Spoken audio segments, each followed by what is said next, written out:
Ողջույն բոլորին, դուք գտնվում եք Դաշնությունում, որը Հայաստանում ամենամեծ եւ ամենաերկարակյաց կազմակերպությունն է, Հայաստանում անկախությունից հետո երիտասարդական շարժման հիմքը դրած մարդիկ են ստեղծել այս կազմակերպությունը եւ մենք միշտ մնում ենք հավատարիմ քաղաքացիական հասարակության կառուցման կարևոր գործին։ Եվ այսօր այստեղ հրավիրված եմ մամուլի ասուլիս ներկայացնելու այն կարևոր իրադարձությունը, որը տեղի ունենում, մեր երկրում տեղի ունենալու ընտրություններ եւ մեր կազմակերպությունը 2003 թվականից իրականացնում է տեղական եւ միջազգային դիտորդական առաքելություններ։ Այս տարի եւս մենք ստացել ենք այդ իրավունքը դիտորդական առաքելություն իրականացնելու եւ խորհրդանշական կերպով այդ դիտորդական առաքելությունը անվանել ենք Արդար քվե, որովհետև յուրաքանչյուրիս քվեն կարևոր է եւ մեզնից յուրաքանչյուրը պետք է պաշտպանի իր ընտրելու իրավունքը։ Եվ այդ դիտորդական առաքելության այս օրերին տեղի ունեցող process-ների մասին կփորձենք երկու փուլով ներկայացնել, մի փուլում կամփոփենք, թե ինչպես ենք իրականացնում եւ ինչ ենք անելու, ինչպես ենք պատրաստելու մասնագետներին, մի փուլում ցույց կտանք մի գործիք, որը ստեղծել ենք, որը հնարավորություն կտա ավելի հանգիստ մտնել եւ այնտեղ տեղադրել այն ամբողջ տեղեկատվությունը, որը յուրաքանչյուր մեկը կարող է տեսնել։ Հիմա ես ուզում եմ խոսքը փոխանցել Սոնյա Համբարձումյանին, երիտասարդական ակումբների դաշնության Արդար քվե դիտորդական առաքելության ղեկավարն է։ Շնորհակալ եմ, ողջույն բոլորին, հարգելիներ, ուզում եմ ներկայացնեմ, որ երիտասարդական ակումբների դաշնություն դիտորդական առաքելությունն իր գործունեությունն իրականացնում է անկախության, անաչառության, թափանցիկության եւ իրավականության սկզբունքներով։ Հետևաբար մենք նպատակ ունենք նպաստել ազատ, արդար եւ վստահելի ընտրություններին, այսինքն ընտրական գործընթացների ապահովման, որը մենք իրականացնում ենք հետեւյալ ձևաչափով՝ երկարաժամկետ դիտորդների վերապատրաստման եւ արդեն դիտորդական առաքելության ուղարկման միջոցով եւ կարճաժամկետ դիտորդների միջոցով։ Մենք մինչ այժմ ստացել ենք երկարաժամկետ դիտորդների 119 շուրջ 119 հայտ, որից ընդունել ենք 25-ին, սա նշանակում է, որ այժմ մեր դիտորդական առաքելության մեջ գործում են 25 երկարաժամկետ դիտորդներ, ովքեր անընդհատ կատարում են տարբեր ձևաչափերի մոնիտորինգներ, դիտարկումներ, ընտրական գործընթացների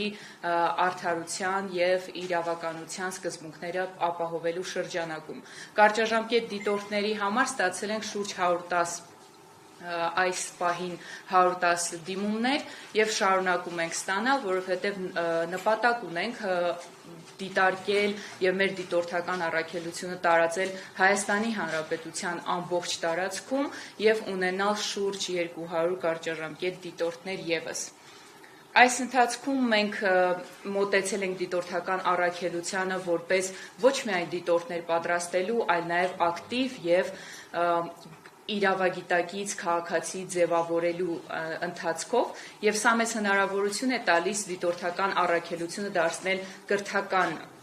հարթակ, որտեղ ուսումնասիրում ենք ընտրական իրավունք, գործնական դիտորդական հմտություններ, իրավական եւ քննադատական մտածողություն ենք ձևավորում, հանրային պատասխանատվության փորձ եւ իհարկե թիմային եւ առաջնորդական կարողություններ։ Մենք մեծ ուշադրություն ենք դարձնում արդարությանը, ինչպես մեր անվանումն ենք ընտրել Արդար քվե, հետևաբար մեր թեժ գիծը փորձարկել ենք եւ ունենք թեժ գծի 4 խողովակներ, այսինքն ունեինք։ Սա ընդհանրապես խոսում է մի քանի օրվա մասին, որ գործադրվել է մայիսի 8-ից մինչև մայիսի 14 այս 4 խողովակների միջոցով, այն է երիտասարդական ակումբների դաշնության հեռախոսահամարը թեժգիծ 010 588 768, դիտորդների արագ արձագանքումը, վերապատրաստված դիտորդների արդեն մեր Telegram-յան էջը եւ Facebook-յան էջը։ Ընթացքում մենք ստացել ենք 71 առերևույթ խախտում, ընտրախախտման դեպք, իդեպ մենք առանձնացրել ենք 71-ը, ինչու, որովհետև մեզ հետ աշխատում է նաև իրավաբանական փորձագիտական խումբ, եւ այդ խմբի միջոցով կարողանում ենք վերլուծության ենթարկել եւ որ դեպքերը բացահայտ առերևույթ կապ ունեն ընտրախախտումների հետ, ինչ որ չափով մենք տեսնում ենք որոշակի խախտումներ, մենք այն փորձում ենք տարածել մեր լսարանին եւ տալ իրավական գնահատումներ։ Հետևաբար մենք առանձնացրել ենք այս 71 դեպքից խոշոր, այսպես առաջնային կարգի, որով որ օրինակ 16 դեպք մենք արձանագրել ենք պաշտոնական դիրքի, վարչական ու պետական ռեսուրսների չարաշահման առումով, 12 դեպք ատելության խոսքի, նվաստացման, քաղաքական անհանդուրժողականության առումով եւ այս ամենը հիշեցնեմ, որ ընդամենը 7-8 օրվա պատմությամբ եւ իհարկե երրորդ տեղում անչափահասների եւ երեխաների ներգրավումն է քարոզարշավին, որը կազմել է 7 դեպք։ Մնացած դեպքերը եւ այդ դեպքերի հստակ նկարագրությունները կարող եք գտնել մեր վերջնական զեկույցում։ Նաև իրականացրել ենք իրավաբանական փորձաքննական եզրակացություն, որից հետո մենք 2 դիմում ենք ուղարկել կենտրոնական ընտրական հանձնաժողով, եւ որը երկուսը առերևույթ խախտման իրավախախտումների դեպքեր էին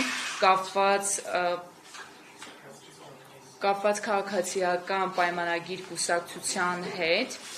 եւ մեկը, որ մենք գտնում ենք, որ Հայաստանի Հանրապետության վարչապետ պաշտոնական կայքեջով է կատարում իր ընտրարշավը, իրականացնում իր ընտրարշավը եւ հաջորդը առանց սեփականատերերի համաձայնության քարոզչական նյութերի փակցնելն է նրանց սեփական տարածքներին։ Այդ դիմումներին ի պատասխան կենտրոնական ընտրական հանձնաժողովը չի ընդունել, այսինքն չի նախաձեռնել իր անձնապես ոնց որ իր կողմից վարչական վարույթ եւ մերժում ենք ստացել, սակայն մյուս դեպքը, որը կապված է դիտորդական կողմնակալության հետ, մենք խորոց սրտի վստահում ենք, որ եթե դիտորդական առաքելությունները բոլորը կատարվեն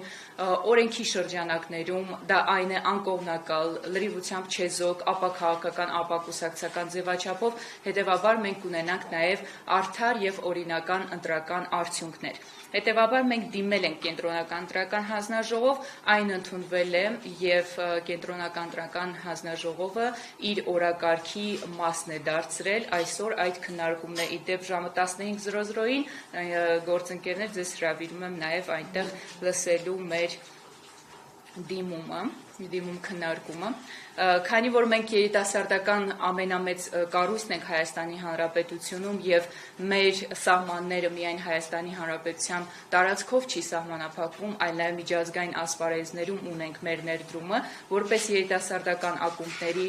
Դաշնություն հասարակական կազմակերպություն մեր դիտորդական խմբի եւ թիմային աշխատանքի միջոցով առանձնացրել ենք նաեւ այս տարվա ազգային ժողովի 2026 թվականի ընտրությունների ընտրական ցուցակներում երիտասարդների մասնակցությունը։ Այն է, մենք առանձնացրել ենք 3 կուսակցություններ, որտեղ ամենաբարձր ցուցանիշներն են եղել, դա բոլորին դեմ եմ ժողովրդավարական կուսակցությունը 34.4%, 25-ից 35 տարեկան երիտասարդների մասնակցությունը, միասնության թևեր կուսակցությունը 34.1% մասնակցությամբ եւ ժողովրդավարական համախմբում կուսակցությունը 30.4% մասնակցությամբ։ Հիշեցնեմ, որ սա մայիսի 12-ի տվյալներով է, սակայն ինչպես գիտեք, ինքնաբացարկի միջոցով նաև մենք ունենում ենք որոշ թեկնածուների դուրս գրում այդ ցուցակներից, հետևաբար հաշվի առեք, որ մեր ցուցանիշը մայիսի 12-ի դրությամբ է եւ ընդհանուր առմամբ բոլոր թեկնածուների հետ համեմատած երիտասարդների տոկոսը մեզ մի քիչ անհանգստացնող փաստ ենք արձանագրել 21.4% է կազմում։ Այո։ Դուք ասացիք, որ 71 ընտրական խախտում եք, չէ՞, միջ այս պարզանագրել որոշակի տպաներ ներկայացրեցիք, կասեք, հա, այդ խախտումները որ ուժերն են իրականացրել, ինչպես իշխող ուժներ են մեծամասամբ այդ խախտումներն իրականացրել, մյուս ուժերին դա վերաբերող եւ այդ ներկայացած խախտումները, բացի կենտրոնական ընտրական հանձնաժողովին մատնանշելու, կան այնպիսի խախտումներ, որոնք ըստ էության հաղորդում են հանցագործության մասին եւ իրավապահները պետք է զբաղվեն Շնորհակալ եմ հարցի համար։ Ինչպես նշեցի, մենք երկու համակարգով ենք սկսել մեր ահազանգերը ընդունել, հետևաբար երկրորդ չեմ կարող ասել, որ մինչ այս պահը, ինչպես նշեցի իմ խոսքում մայիսի 8-ից մինչև մայիսի 14-ը արձանագրած դեպքերի մասին է խոսքը, եւ 71-ը դա նրանք են, որոնք որ մեր թիմի եւ արդեն իրավաբանական փորձագիտական խմբի եզրակացությամբ առերևույթ ընտրախախտման տարեր են պարունակել եւ տարածել եւ մեր լրումն այսպես իտես իրավապահ մարմիններին եւ իտես կենտրոնական ընտրական հանձնաժողովին։ Սակայն այո, դեռևս չենք հայտնաբերել այնպիսի խախտումներ, որոնք որ մեր նախաձեռնությամբ իրավապահ մարմիններին տրամադրենք որպես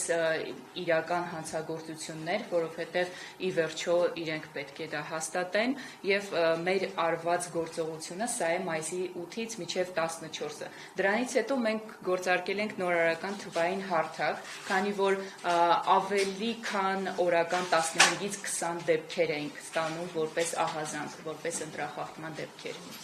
Իշխանության ներկայացուցիչների վերաբերյալ ընտրական Եթե հաշվի առնենք թվային տվյալները, 16 դեպք պաշտոնական դիրքի վարչական պետական ռեսուրսների խախտում, ուրեմն նշանակում է, որ մեծամասամբ իշխանության կողմից է տեղի ունենում։ Այո, սակայն մանրամասները մեր զեկույցում տեղ կգտնի, դրա համար հիմա չենք բացահայտում դա, բայց բացի այդ կան դեպքեր, որոնք որ մեր էջերով են տարածված եւ Տելեգրամյան խմբի միջոցով Արդար քվ եւ Facebook-յան խմբի միջոցով եւ բացի այդ արդեն մեր նորարարական թվային հարթակը երբ որ Տիկին Աստղիկը ներկայացնի, մենք կտեսնենք, որ այնտեղ հստակ դեպքի նկարագրությունը ամբողջությամբ կարող ենք տեսնել։ Եվ եթե թույլ կտակ անցնենք մեր մյուս գործիքին, որը մեծ հնարավորություն է տալիս ավելի շատ տեղեկատվություն ստանալ եւ հենց ձեր հարցերի պատասխաններն էլ մենք կունենանք, դա այն է, որ յուրաքանչյուր մեկը քարոզարշավի ժամանակ կարող է արձանագրել որևէ ընտրախախտում եւ կարող է հանգիստ մուտք գործել այս կայք, որը տեսնում եք youthvote.live կամ արդար.kv.hi անվանում ունի եւ դրանով կարելի է մուտք գործել։ Այստեղ դուք կարող եք տեսնել զեկուցել դեպքի մասին։ Իդեպ լրագրողներն էլ կարող են դա անել, մուտք գործելով այստեղ։ Տեսնում ենք, որ դեպքի տեսակները կան, պարզ է, որ խորհրդարանական ընտրություններ 2026-ն է, զեկուցման կատեգորիան ենք ընտրում, օրինակ կարող ենք ընտրել թեկուզ վարչական ռեսուրսի օգտագործում, պետք է մի օղակը բացենք, որպեսզի մյուսները բացվեն, հետո զեկուցման տեսակն ենք ընտրում, ինչպիսի խախտում է տեղի ունեցել, տեսնում եք հրապարակումներ պետական հիմնարկների պաշտոնական էջերում, քարոզչական նյութերի տարածում կոմունալ ծառայությունների աշխատակիցների միջոցով, պաշտոնատար անձանց կողմից քարոզչական բնույթի հանդիպումներ, միջոցառումներ, կարող ենք ընտրել սրանց որևէ մեկը, եթե համարում ենք, որ այդպեսին է, դեպքի նկարագրությունն է տեղի ունենում որևէ առումով, օրինակ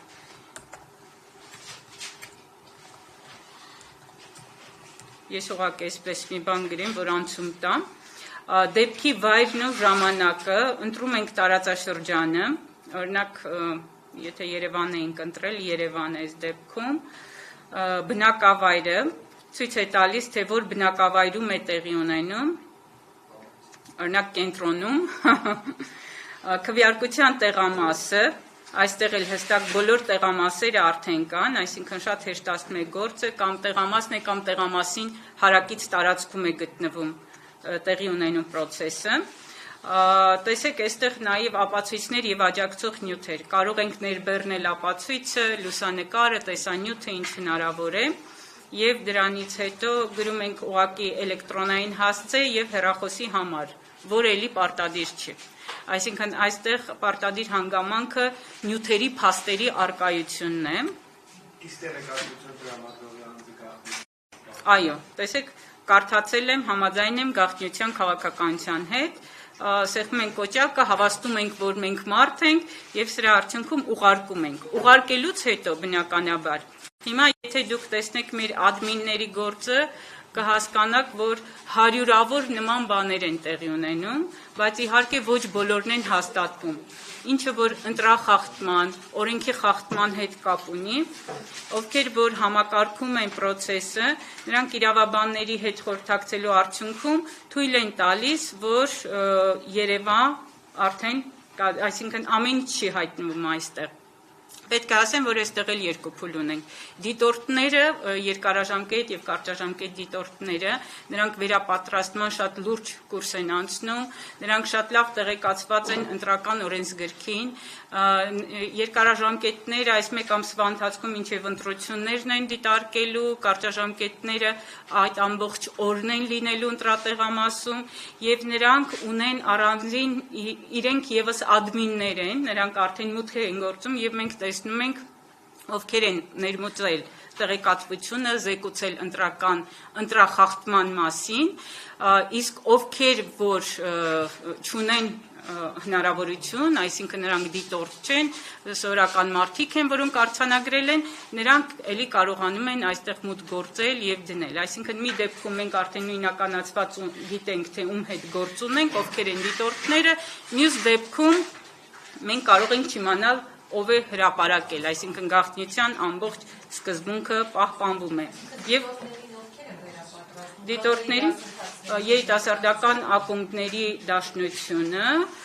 քանի որ նաև մենք ունենք փորձագիտական խումբ, որոնք շատ լավ ընտրական իրավունքի, ընտրական օրենսգրքի լավ տիրապետող անձինք են եւ նրանք նաև ուսուցանողներ են եւ եղել կենտրոնական ընտրական հանձնաժողովի եւ այդպիսի կողմից տարիներ շարունակ տեղի ունեցող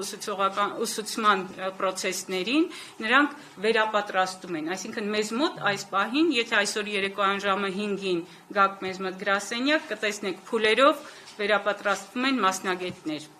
Ինչու, որովհետև յուրաքանչյուր մեկը ամեն ինչը կարող է համարել ընտրախախտում, բայց գոնե պետք է տեղեկացված լինել ընտրական օրենսգրքին, պետք է հասկանալ դիտորդի դերն ու նշանակությունը որն է, ինչ կարող է նա անել տեղամասում, որովհետև հակառակ դեպքում կարող է խաթարել ամբողջ աշխատանքային process-ը եւ դրա արդյունքում է, որ մեզ համար շատ կարեւոր է, որ կրթված, մասնագիտացված մարդիկ կարողանան իրականացնել դիտորդական առաքելությունը։ Եվ քարտեզում արդեն կարող եք տեսնել, թե այս պահին արձանագրված մեր այդ դեպքերը, օրինակ ապօրինի քարոզչության 34 դեպք, վարչական ռեսուրսի օգտագործում 33 դեպք, անհավասար հնարավորությունների ստեղծում կուսակցությունների համար 2 դեպք, ճնշում եւ ահաբեկում ընտրողների նկատմամբ 7 դեպք, ընտրողների կաշառք 3 դեպք, բարեգործական գործունեություն, որը կապված է ընտրությունների հետ 6 դեպք եւ ոստիկանության արձագանքը վեճերին եւ միջադեպերին կախված խախտողների քաղաքական հայացքներից։ Այս դեպքերը ամեն վարքյան կարող են շատանալ եւ յուրաքանչյուր մեկը կարող է այստեղ մուտք գործել եւ տեսնել, թե հատկապես որ փաստն է արձանագրված այստեղ եւ որ մասում։ Տեսնում եք, մենք ունենք Տավուշում 2 դեպք, Լոռիում 2 դեպք, 68-ը Երևանում են, Գեղարքունիքի մարզում ունենք 3 դեպք, Արարատի մարզում ունենք 1 դեպք, այսինքն նաև քարտեզագրում է տեղի ունենում եւ քարտեզագրման միջոցով կարողանում ենք արձանագրել բոլոր այն դեպքերը, որոնք տեղի են ունենում։ Մեր խնդիրը եւս մեկ անգամ ուզում եմ նշել, որ շատ կարեւոր է, որ երիտասարդների ուշադրությունը հրավիրենք, անտարբերությունից դուրս բերենք եւ հնարավորություն տանք, որ նրանք տեղեկացված լինեն եւ կարողանան նաեւ կոչ անենք մասնակցել ընտրությունների, որովհետեւ այս ընտրությունները բոլորիս համար միանշանակ շատ կարեւոր ընտրություններ են եւ այս ընտրություններին յուրաքանչյուրի մասնակցությունը կարեւոր է։ Պետք է գնալ ընտրատեղամաս, պետք է քվեարկել եւ պետք է նաեւ կարողանալ իրականացված քվեարկությունը պաշտպանել, քվեն պաշտպանել։ Եթե կան հարցեր, կպատասխանենք ձեր հարցերին։ Եթե ոչ, շնորհակալություն։ Շնորհակալություն։